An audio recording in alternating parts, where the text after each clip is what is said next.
بەڵە بێگومان هەر لەسەر ئەم راپۆرتە من زیاتر ڕاوەستم میوانێکی تایبەتمان لەگەڵ ئەبێت تایبەت بە گرنگی یەکریزی کورد لە بەغدا لەگەڵ باپیر کامەلا سکرتێری پارتی ڕەنجدەرانی کوردستان گفتوگۆی زیاترەکەین بەخێر هاتیت بەڕێز باپیر کامەلا سوپاس بۆ ئامادەبوونت لە کوردستان 24 یەکریزی کورد ڕێکخستنی نێوماڵی کورد تا چەند ئەتوانێت کاریگەری هەبێت لەسەر بەدەستکەوتنی تەواوی مافە دەستوریەکانی کورد لە بەغدا. زۆر سپاس بۆ بەڕێستان سڵاو لە بینەران و بیسەرانی خۆشەویست جەنابتان ئاماژەتان بە پرسێکی گرنگ کرد و ئەوانەی کە بەشداریان کرد لەسەر پرسێکی گرنگ کە دوا ڕۆژی گەلەکەمان دیاری دەکات ئەو گفتوگویانەی کە لە ڕابردوو کراون ئەو ئەزمونەی کە هەمانە لە ڕابردوو چ لە سەرەتای ڕاپەڕینەوە کە بە یەکریزی توانی گەورەترین دەستکەوتی بۆ گەلی کورد کە بێتە ئومێدی هەر چوار پارچەی کوردستان ئەزمموی هەرێمی کوردستان هاتەکایەوە ئەوە بەرهەمی یەکریزی و تەبایی سیاسی بوو ئەوە پێمان دەڵێ لە دوای بەدواوی 2003 هەموو هێزیانە سیاسەکان بەیەکەوە چوین بۆ بەغدا لە بەغدا کۆمەڵک دەستکەوتی گەورەمان بەدەستهێنا کە لە دەستوری هەمیشەی عێراقدا چەسپاوە ئەوە بەڵام لەگەڵ چەسپانی ئەو مافا دەستوری و یاسایانە بەداخەوە حکوومەتەیەک لە دوایەکانی عێراقی چ لەسەر دەمی بەڕێز جعفەری چ لەسەر دەمی بەڕێز حەیدەر مالی دکتۆر نووری مالیکی حەیدەر عەبادی دواتر مستەفا کازمی لە زۆربەی ئەوانەی کە لە ئێستاشی بخۆ لەو مافانەی کە لە دەستور چەسپاون دەدزنەوە بە تایبەتی مادەی 140 کە زۆر بەڕوونی بە ئاشکرایی هەرویستیان ئەو مادەیە جارێکی تر وەکو ئەوە لە نەیهێڵن هیچ ئەهمێتێکی بۆ نەهێڵن ئەویش کە هاتووە کە لە مادەی 140 داهاتووە بە تایبەتی ئاماژان بەوە کرد داهاتە نەوتەکانی ئەو شوێنانەی کە لە مەکەوتونە مادەی 140 بە هاوبەشی حکوومەتی هەرێمی کوردستان و حکوومەتی عێراق بەڕێوەی بەریە بەڵام بەداخەوە ئەوە نەکراوە پێشێلیش کراوە سەر ڕای ئەوەش پەنا بەراوەبەر مافە شایستەدارەکانی هەرێمی کوردستان لە 2014ەوە بڕا سەرچاوەشی لەوە گرتووە ئەو گەشە ئابووری هەبوو لە هەرێمی کوردستاندا بۆ ئەوەی ڕایگرن هیچ بیانوێکی تر نەبوو لەو کاتەدا دوا بەدوای ئەوە کە کوردستان توانی بەڕێکەوتن لەگەڵ وڵاتانی دۆست و دراوسێکان و لەگەڵ هاوپەیمانان نەوت بەڕێ بکە ئەوەشیان ڕاگرت هەر بەمبەستی بۆ ئەوەی شکستێکی ئابووری بەسەر هەرێمی کوردستان هەموو ئەوانە خۆڕاگری خەڵکی کوردستان و یەکریزی خەڵکی کوردستان توانی ئەزمموی هەرێمی کوردستان و دەستکەوتەکانی لە هەرێمی کوردستاندا بپارێزێ سەرڕای ئەوەش بۆوەش نەوەستان بەهێز هاتن بەشێکی زۆری کوردستانی ئازادکراویان داگیر کرد بە پشتیوانی وڵاتانی هەرێمی ئێستا ئەو پیلانانەی کە هەبوون لە ڕابردوودا لە دەسەڵاتی ئێستا بەردەوامن بۆ بەرپەرزدانەی ئەو ئەو هەڕەشانە یان بۆ داکۆچیکردن لە مافەکانمان کە لە چوار خاڵی زۆر سەرەکی مادەی 140 پێشمەرگە بەشێکە لە منزومەی دیفاعی عێراقی قانونی نەوت و غاز دروستکردنی مەجلیسی ئیتیحادی هەموو ئەوانە کە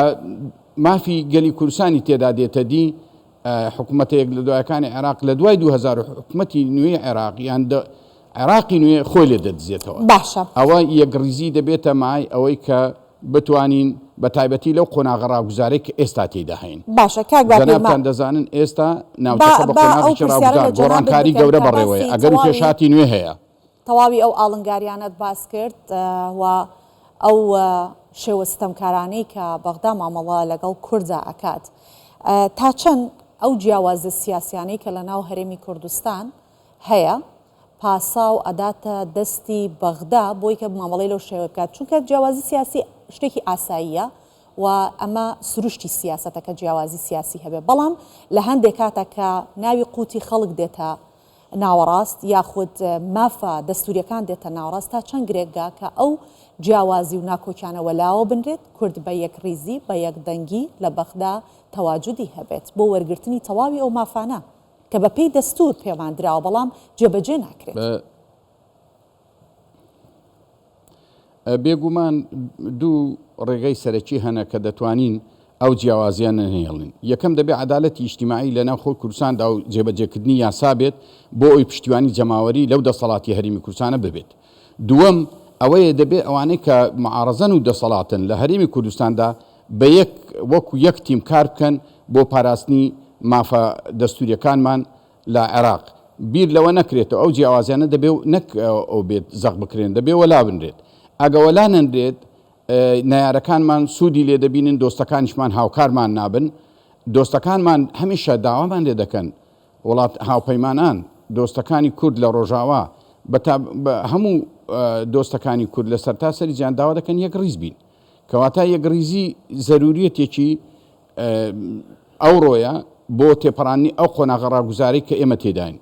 یەک بۆ خۆ ئامادەکردن بۆ ئەو گەر و پێشاتانەی کە چاوەڕ دەکرێت لە ناوچەکە هەبێت و عێراقیش بەشێک دەبێت لەو گۆڕانکاریانە ئەوەی لاکی تریش بۆ دەسێنانی مافە دەستوریەکانمان ئەوە زۆر گرنگە ئێستا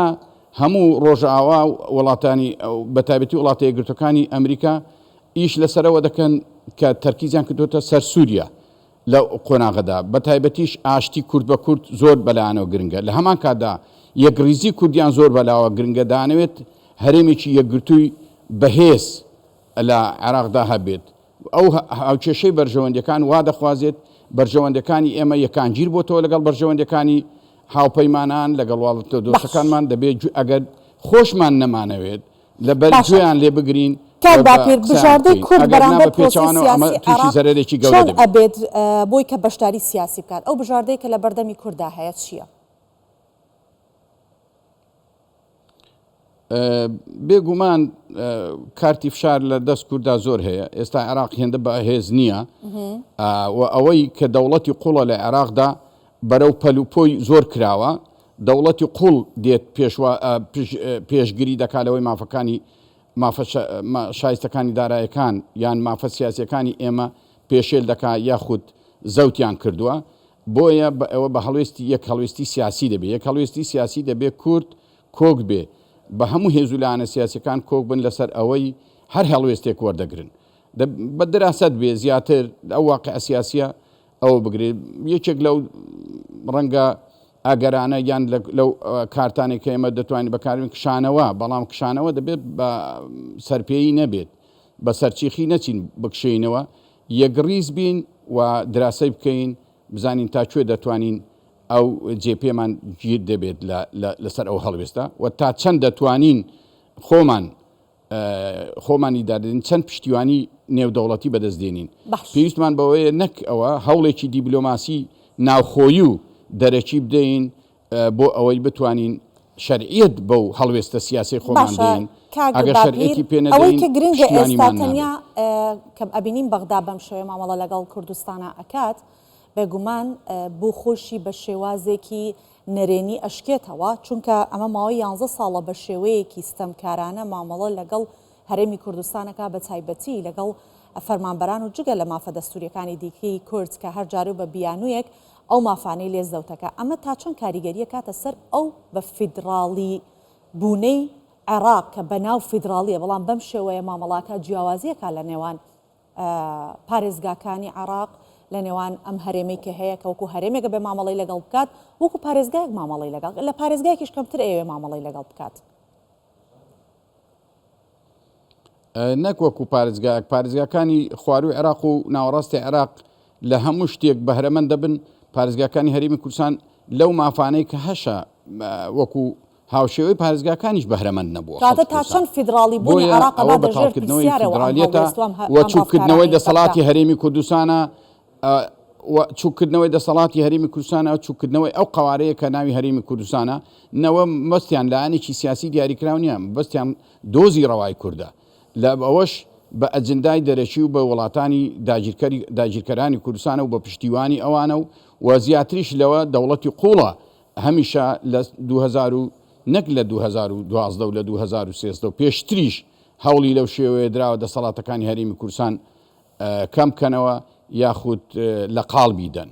بەڵام بە پشتیوانی خەڵکی کوردستان و هێزولانە سیاسیەکان توانیویانە قۆناغ بە قۆناغ تێپەڕێن. ئەو قۆناغە زۆر هەستیار و زۆر ڕاگوزارە. پێویستمان بە یەک ریزی زیاتر هەیە، پێویستمان بە تەبایی زیاتر هەیە، پێویستمان بە یەک هەڵوێستی هەیە، پێویستیشمان بە ئەوە هەیە ئەو کێشە و گرفتانەی کە هەن لە ناوخۆ هەمووی بەلانین